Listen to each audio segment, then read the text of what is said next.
Bonjour à tous et bienvenue dans H2H24. Nous avons le plaisir aujourd'hui de recevoir deux invités, tous deux enseignants-chercheurs à l'Université de Franche-Comté à Belfort et médaillés du CNRS.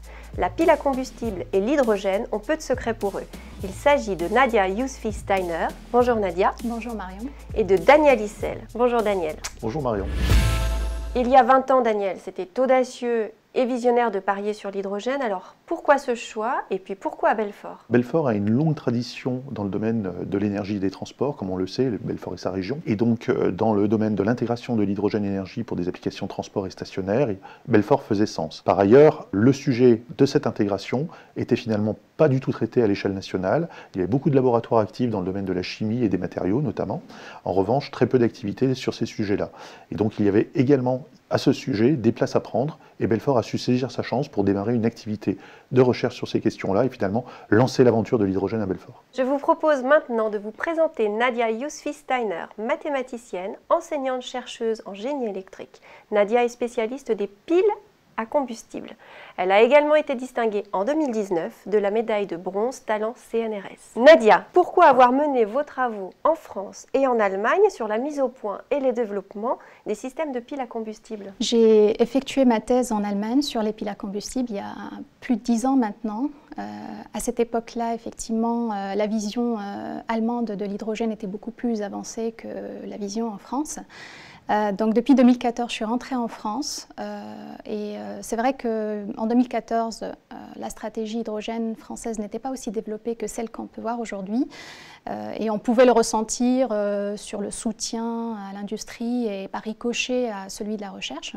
J'ai néanmoins eu la chance d'être dans un milieu hydrogénophile, donc la région Bourgogne-Franche-Comté, mais aussi au laboratoire FEMTO-ST, aussi au sein de la fédération de recherche à l'époque FCLab, qui travaillait déjà sur ces thématiques depuis un petit moment et qui était aussi immergé dans des collaborations internationales européennes à ce sujet-là. Aujourd'hui, je me réjouis de la vision française, donc que la France ait rejoint, on va dire, cette course vers l'hydrogène, voire même être moteur de cette course-là, avec un soutien fort à l'industrie et à la recherche.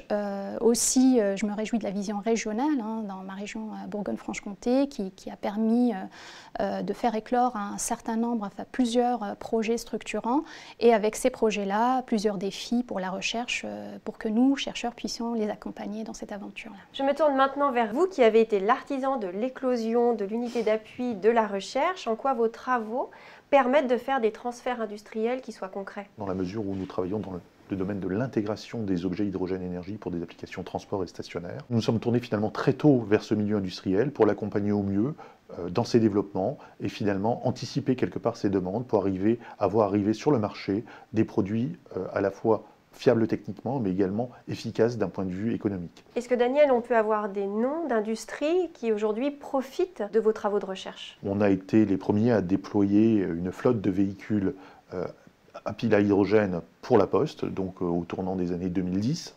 Ensuite, on a également été pionnier dans le domaine des semi-remorques avec le groupe industriel Chéreau, qui est un groupe français également, où on a pu proposer à l'échelle mondiale une première semi-remorque frigorifique à hydrogène.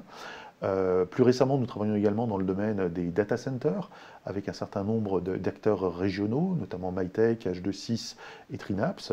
Et puis également, nous accompagnons le déploiement en région Bourgogne-Franche-Comté, et en particulier à Belfort, de l'ISTI avec le groupe Rougeau. Je me tourne à nouveau vers Nadia. Comment l'Université de Franche-Comté aujourd'hui accompagne la filière? Vers quel métier?